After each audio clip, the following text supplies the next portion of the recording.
পৃথিবীর অন্যান্য দেশে যেমন ওম্বুডসম্যানের কার্যকলাপ এটা হচ্ছিল স্ক্যান্ডিনেভিয়ান কান্ট্রিজে সবচেয়ে বেশি, এবং আমি নিজে বেশ কয়েকবার স্ক্যান্ডিনেভিয়ান কান্ট্রিজে যাওয়ার সুযোগ হয়েছিল, এবং সেখানে কিন্তু প্রত্যেকটা মন্ত্রণালয় সংক্রান্ত ওম্বুডসম্যান আছে, এবং ওম্বুডসম্যানের মাধ্যমে কিন্তু তারা প্রত্যেকটা মন্ত্রণালয়ের যে জবাবদিহিতা সেটা হচ্ছিল কার্যকর করা হয়, সংসদের মাধ্যমে করা হয় না। বাংলাদেশে তো ওই ধরনের সংসদ আমাদের আসে নাই।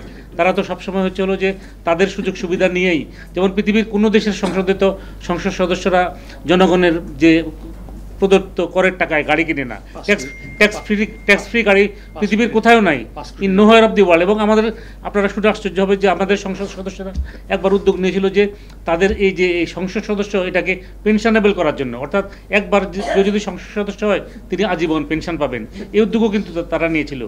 তো এখানে ধরেন যে বলা হয় যে সংসদ সদস্য যারা তারা হচ্ছিল জনগণের জন্য রাজনীতি করেন, আসলে জনগণের জন্য রাজনীতি করেন না, নিজের জন্য রাজনীতি করেন। একদিকে যেমন আপনি দেশের 90% বা তার চেয়ে বেশি মানুষকে সরাসরি এবং বাকিদেরকে ইনডাইরেক্টলি ঐক্যবদ্ধ করতে পারেন একটা রাষ্ট্র ব্যবস্থার মধ্যে, সেটা হলো ইসলাম ভিত্তিক রাষ্ট্র ব্যবস্থা।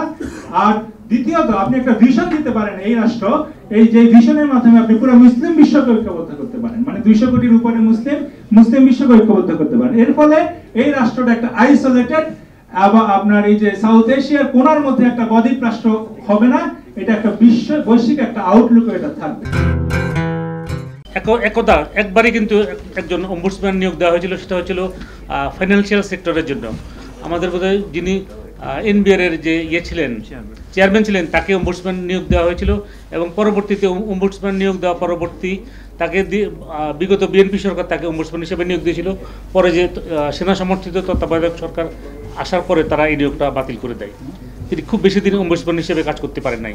তো পৃথিবীর অন্যান্য দেশে যেমন ওম্বুডসম্যানের যে এই প্রয়োগ বা ওম্বুডসম্যানের কার্যকলাপ এটা হচ্ছিল স্ক্যান্ডিনেভিয়ান কান্ট্রিজে সবচেয়ে বেশি, এবং আমি নিজে বেশ কয়েকবার স্ক্যান্ডিনেভিয়ান কান্ট্রিজে যাওয়ার সুযোগ হয়েছিল, এবং সেখানে কিন্তু প্রত্যেকটা মন্ত্রণালয় সংক্রান্ত ওম্বুডসম্যান আছে, এবং ওম্বুডসম্যানের মাধ্যমে কিন্তু তারা প্রত্যেকটা মন্ত্রণালয়ের যে জবাবদিহিতা সেটা হচ্ছিল কার্যকর করা হয়, সংসদের মাধ্যমে করা হয় না। তো আমাদের দেশে তো যেহেতু ওম্বুডসম্যান নাই, এখন সংসদকে বলা হয়েছিল এটা হলো যে grievances of the year people, মানে মানুষের যদি কোনো ধরনের ক্ষোভ আক্ষেপ থাকে বা কোনো ধরনের অভিযোগ থাকে, ওই গ্রিভেন্সেসগুলো তারা সংসদে বলতে পারে বা সংসদ সদস্যের মাধ্যমে সেটা পার্লামেন্টে উত্থাপিত হয়। কিন্তু বাংলাদেশে তো ওই ধরনের সংসদ আমাদের আসে নাই। তারা তো সবসময় হচ্ছে হলো যে তাদের সুযোগ সুবিধা নিয়েই, যেমন পৃথিবীর কোনো দেশের সংসদে তো সংসদ সদস্যরা জনগণের যে প্রদত্ত করের টাকায় গাড়ি কিনে না, ট্যাক্স ফ্রি গাড়ি পৃথিবীর কোথাও নাই, ইন নোহোয়ার অফ দি ওয়ার্ল্ড। এবং আপনারা শুনে আশ্চর্য হবে যে আমাদের সংসদ সদস্যরা একবার উদ্যোগ নিয়েছিল যে তাদের এই যে সংসদ সদস্য এটাকে পেনশনেবল করার জন্য, অর্থাৎ একবার যদি সংসদ সদস্য হয় তিনি আজীবন পেনশন পাবেন, এই উদ্যোগও কিন্তু তারা নিয়েছিল। তো এখানে ধরেন যে বলা হয় যে সংসদ সদস্য যারা তারা হচ্ছিল জনগণের জন্য রাজনীতি করেন, আসলে জনগণের জন্য রাজনীতি করেন না, নিজের জন্য রাজনীতি করেন। এবং আপনারা নিশ্চয়ই জানেন যে প্রতি বছর 25 কোটি টাকা তাদের উন্নয়ন বরাদ্দ দেওয়া হয়, এবং তারা হলো এই যে তার এলাকার উন্নয়ন কাজের সাথে ওতপ্রোতভাবে জড়িত, এবং উন্নয়নের জন্য যে কাজ দেওয়া হয় এটার 80 ভাগই তারা পকেটস্থ করেন, 20 ভাগ হয়তো খরচ হয়, আর 20 ভাগ খরচ করলে ওই উন্নয়ন না করাই ভালো। আপনি তো প্রাকৃতিক সম্পদ ব্যবহার করে আপনি উন্নয়ন করছেন, প্রকৃতিকে আপনি ক্ষতিগ্রস্ত করে উন্নয়ন করছেন, প্রকৃতি থেকে পাথর আহরণ করছেন, বাঁশ আহরণ করতেছেন, কাঠ আহরণ করতেছেন। তো এগুলো যদি দীর্ঘস্থায়ী যদি না হয় তাহলে এটা তো হয়েছিল বিরূপ প্রতিক্রিয়া, অর্থাৎ হয়েছিল পরিবেশের ভারসাম্য নষ্ট হয়। তো আমরা সংসদ সদস্যদের মাধ্যমে যে উন্নয়ন করি এটা কখনো টেকসই উন্নয়ন না, এতে সংসদ সদস্যের পকেটের উন্নয়ন হয়। আর আমাদের দেশের যে অর্থে আমাদের দেশের গণতন্ত্র, যে অর্থে আমাদের দেশের সংসদ, ওই সংসদ আমরা কিন্তু অদ্যাবধি আজ পর্যন্ত কিন্তু আমরা পাই নাই। ভবিষ্যতে বিপ্লব পরবর্তী পাবো কিনা সেটা মানে হচ্ছিল আগত দিনে দেখা যাবে। মানে অধিকাংশ দেশেই কিন্তু সংসদ দ্বিকক্ষ বিশিষ্ট, এটাকে বলে বাইক্যামেরাল পার্লামেন্ট। আমাদের যে এই পার্শ্ববর্তী রাষ্ট্র ভারত, তারপরে হচ্ছিল নেপাল, পাকিস্তান, শ্রীলঙ্কা, এরপরে ইউরোপের প্রায় সকল দেশ এবং যুক্তরাষ্ট্র, সেখানে হচ্ছিল দ্বিকক্ষ বিশিষ্ট সরকার, এবং উচ্চকক্ষে হচ্ছিল প্রফেশনাল রিপ্রেজেন্টেশন। সেখানে কৃষকের প্রতিনিধি থাকবে, শ্রমিকের প্রতিনিধি থাকবে, আইনজীবীদের প্রতিনিধি থাকবে, সামরিক বাহিনীর প্রতিনিধি থাকবে, বুদ্ধিজীবী থাকবে, সকল শ্রেণী পেশার মানুষের প্রতিনিধিত্ব থাকবে। আর দ্বিকক্ষ বিশিষ্ট সংসদ যদি করা যায়, আমাদের যে বর্তমান যে এই যে নির্বাচন নিয়ে যে জটিলতা, যে একটা সরকারের মেয়াদ অবসানের পরে যে কার অধীনে সংসদ নির্বাচন অনুষ্ঠিত হবে, এই প্রশ্নটিরও কিন্তু সুরাহা হয়ে যায়। আর দ্বিকক্ষ বিশিষ্ট পার্লামেন্টের ক্ষেত্রে আমরা দেখেছি যে আইন প্রণয়ন প্রথমে তো হচ্ছিল, যেমন ভারতেও প্রথমে হচ্ছিল যে লোকসভায় আইন প্রণীত হয়, এরপরে এটা রাজ্যসভায় যায়, যেটা উচ্চ কক্ষে। তো আমাদের দেশেও যদি দ্বিকক্ষ হয়, এটা দেশের জন্য কল্যাণকর এবং দেশের জন্য মঙ্গলজনক। আর আপনি ব্যয়ের কথা যেটা বলেছেন, আমাদের ভ্যাটটা যদি ঠিকভাবে আদায় হয়, তাহলে আমরা বর্তমানে যে পরিমাণ অর্থ রাজস্ব আহরণ করি 5 লক্ষ বা 6 লক্ষ হাজার কোটি টাকা, তাহলে আমাদের রাজস্ব আহরণ হয়ে যাবে 10 লক্ষ হাজার কোটি টাকার উপরে। তো ব্যয় এটা কোনো না, ওই যে সমস্যা না। সমস্যা হচ্ছিল, আমাদের সবচেয়ে বড় সমস্যা হচ্ছিল দুর্নীতি। আমরা যদি দুর্নীতি বন্ধ করতে পারি, তাহলে হচ্ছিল আমরা বর্তমানে আমরা উন্নয়ন ব্যয় যে অর্থ খরচ করছি বা সরকারি কর্মচারীদেরকে যে বেতন ভাতা দিচ্ছি, আরো অনেক বেশি বেতন ভাতা দিতে পারবো। তো এই যে সংবিধান বিতর্কগুলো, কোন সরকার সাংবিধানিক হয়েছে, কোন সরকার অসাংবিধানিক হয়েছে, কিভাবে সংবিধান সরকার পরিবর্তন হতে পারে, এরকম সহ এই যে বিতর্কটা, এটা একটা রাষ্ট্র গঠনের একেবারে মূলের বিতর্ক, ভিতের বিতর্ক, এবং এই বিতর্কটা রাষ্ট্রকে নাড়া দেয় এবং অসংখ্য মানুষকে এনগেজ করে এবং অনেক ক্ষয়ক্ষতি পর্যন্ত হতে পারে। সর্বশেষ আমরা যেটা দেখতে পেয়েছি যে হচ্ছে যে ফ্যাসিস্ট সরকার এবং ফ্যাসিবাদী ব্যবস্থা থেকে মুক্তির জন্য আমাদের ছাত্র জনতার যে ব্যাপক রক্তপাত এবং ত্যাগ তিতিক্ষা, এটাও কিন্তু আমাদের মাথায় রাখতে হবে।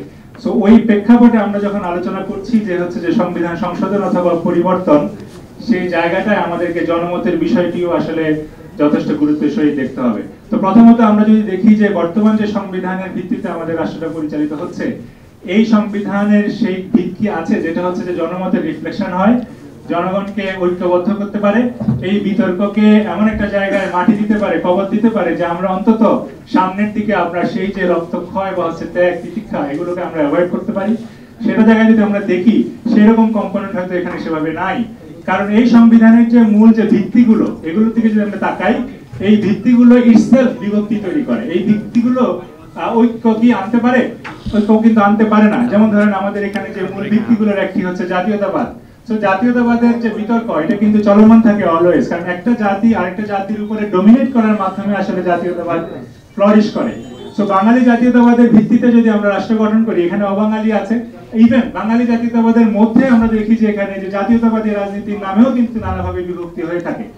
এবং এই জাতীয়তাবাদী যে চরিত্র, এই জাতীয়তাবাদী চরিত্রের সাথে এক্সটার্নাল শত্রু তৈরি করার একটা ব্যাপার থাকে, যেটা আমরা দেখতে পেয়েছি যে পাকিস্তান থেকে আলাদা করার যে জায়গাটা, অর্থাৎ জাতীয়তাবাদ বিষয়টা মানুষকে কিন্তু ঐক্যবদ্ধ করতে পারে না, বরং এক ধরনের দ্বন্দ্ব সংঘাতের দিকে নিয়ে যায়। আর দ্বিতীয়ত আমাদের এখানে যদি দেখি যে গণতন্ত্র আমরা জানি যে গণতন্ত্রের মূলত দুইটা অ্যাসপেক্ট আছে। একটা হচ্ছে যে রাষ্ট্রের জনগণের অংশগ্রহণ বা জবাবদিহিতার একটা অ্যাসপেক্ট, আর একটা অ্যাসপেক্ট হচ্ছে যে আইডিওলজিক্যাল অ্যাসপেক্ট বা আদর্শিক অ্যাসপেক্ট। সো রাষ্ট্রের জনগণের অংশগ্রহণের জায়গায় যদি আমরা দেখি, গণতন্ত্র কিন্তু এই ক্ষেত্রে ফেল করেছে। কারণ আমাদের এখানে আমরা বলতে পারি যে গণতন্ত্র অনেক ম্যাচিউর না, কিন্তু গণতন্ত্রের যে ম্যাচিউর রাষ্ট্রগুলো আছে, আমেরিকা, ব্রিটেন সহ যে ম্যাচিউর রাষ্ট্রগুলো আছে, সেখানেও আমরা দেখতে পেয়েছি যে এটা মেজরিটির যে রুলিং, ইভেন সেটাও নিশ্চিত করতে পারেনি। অনেক ক্ষেত্রে এটা আসলে মাইনরিটির রুলিং হিসেবে আছে, এবং ইনফ্যাক্ট এটা মাইনরিটি রুলিং না, আপনারা জানেন এটা আসলে বলা হচ্ছে যে of the elite for the elite by the elite. তো গণতন্ত্র ইনফ্যাক্ট শাসন কর্তৃত্বের সাথে যে অংশগ্রহণ, সেখানে ব্যর্থ হয়েছে।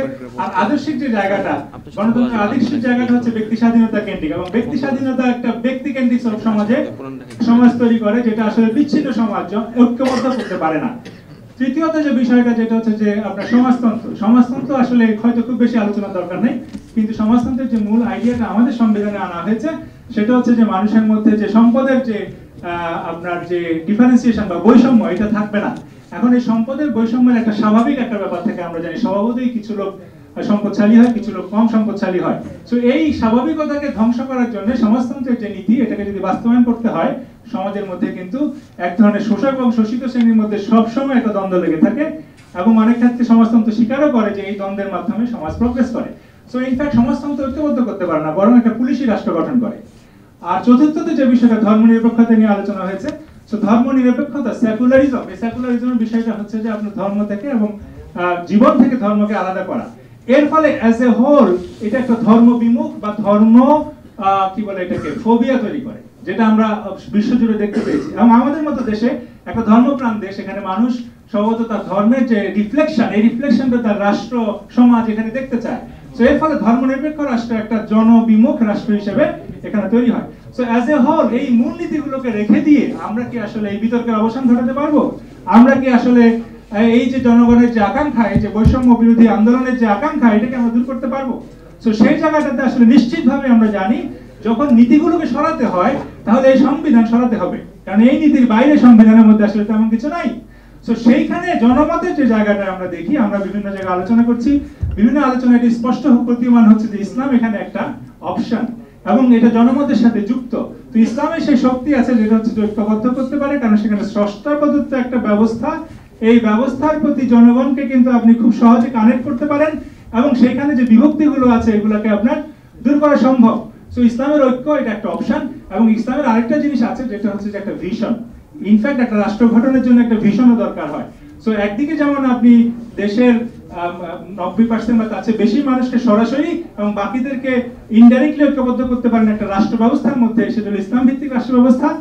আর দ্বিতীয়ত আপনি একটা ভিশন দিতে পারেন এই রাষ্ট্র, এই যে ভিশনের মাধ্যমে আপনি পুরো মুসলিম বিশ্বকে ঐক্যবদ্ধ করতে পারেন, মানে 200 কোটির উপরে মুসলিম বিশ্বকে ঐক্যবদ্ধ করতে পারেন। এর ফলে এই রাষ্ট্রটা একটা আইসোলেটেড আবার আপনার এই যে সাউথ এশিয়ার কোণার মধ্যে একটা বদ্বীপ রাষ্ট্র হবে না, এটা একটা বৈশ্বিক একটা আউটলুক এটা থাকবে। সো এটা একটা অপশন হিসেবে আমাদেরকে দেখতে হবে, কারণ আমরা যখন দেখছি সংবিধান ও জনমত এবং এখানে বিতর্ক এবং সংঘাতের অবসান, সেই জায়গাটার মধ্যে আমাদের এই অপশনসগুলো নিয়ে চিন্তা করার অবশ্যই চিন্তা করতে হবে। সো আজকের আয়োজকদেরকে অবশ্যই আবারও ধন্যবাদ জানাই এবং এই বিতর্ক চলমান থাকুক সমাধানের জন্য, ফাইনালি এটাকে শেষ করার জন্য ধন্যবাদ।